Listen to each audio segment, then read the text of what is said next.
ପୂଜାରେ ହୋଇଥିବା ଭୁଲର କ୍ଷମା ମାଗିବା ପାଇଁ କ୍ଷମା ଚୟନ ମନ୍ତ୍ର ପଢ଼ିବା ଆବଶ୍ୟକ।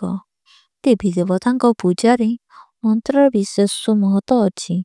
ଶାସ୍ତ୍ରରେ ପ୍ରାର୍ଥନା, ସ୍ନାନ, ଧ୍ୟାନ ଏବଂ ଭୋଗ ଆଦି ମନ୍ତ୍ର ଭଳି କ୍ଷମାର ପ୍ରାର୍ଥନାର ମନ୍ତ୍ର ମଧ୍ୟ କୁହାଯାଇଛି।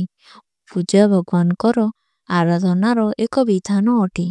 ଆମେ ଏହି ଧର୍ମ କର୍ମକୁ ପରମ୍ପରା ଏବଂ ଶାସ୍ତ୍ର ଅନୁସାରେ ପୂଜା କରିବାକୁ ପ୍ରୟାସ କରୁ।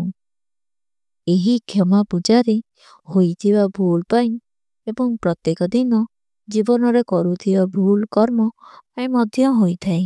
କ୍ଷମା ସବୁଠୁ ବଡ଼ ଭାବନା ଅଟେ। ଯେତେ ଆମେ ଭଗବାନଙ୍କ ଠାରୁ କ୍ଷମା ମାଗୁ ତେବେ ଯାଇ ପୂଜା ସମ୍ପୂର୍ଣ୍ଣ ହୁଏ ଓ ଭଗବାନଙ୍କର କୃପା ଲାଭ ହୁଏ।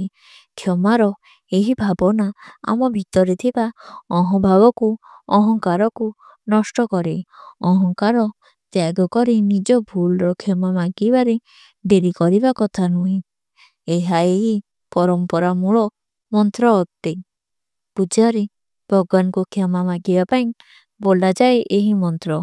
ଆବାହନ ନ ଜାନାମି ନ ଜାନାମି ବିସର୍ଜନମ୍ ପୂଜା ଯେଭ୍ୟ ନ ଜମାମି କ୍ଷମସ୍ଵ ପରମେଶ୍ୱର ମତ୍ରହୀନ କ୍ରିୟାହୀନ ଭକ୍ତିହୀନ ଜନାର୍ଦ୍ଦନ ଜର୍ପୋହିତ ମାୟାଦେବ ପରିପୂର୍ଣ୍ଣ ତମସ୍ତୁମେ।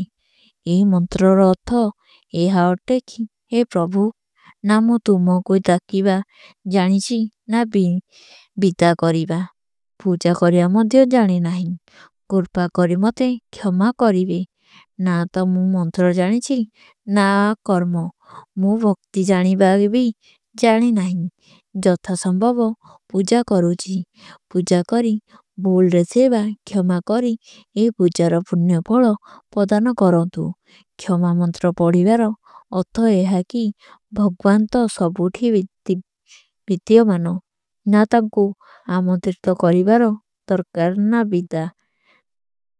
ଏହା ସମ୍ଭବ ନୁହେଁ କି ଯେମିତି ଶାସ୍ତ୍ରରେ ଲେଖା ଅଛି ପୂଜା ସେମିତି ହିଁ ହେବ। କିଛି ଭୁଲ ତ ନିଶ୍ଚିନ୍ତ ହେବ। ଏହା ସତ୍ତ୍ୱେ ଯେହେତୁ ମୁଁ ଜଣେ ଭକ୍ତ ଏ ପୂଜା କରିବାକୁ ଇଚ୍ଛୁକ। ମୋ ଦ୍ୱାରା ଭୁଲ ହୋଇପାରେ, କିନ୍ତୁ ଭଗବାନ ମୋତେ କ୍ଷମା କର, ମୋ ଅହଙ୍କାର ଦୂର କର, କାହିଁକି ନା ମୁଁ ଆପଣଙ୍କ ଶରଣାଗତ।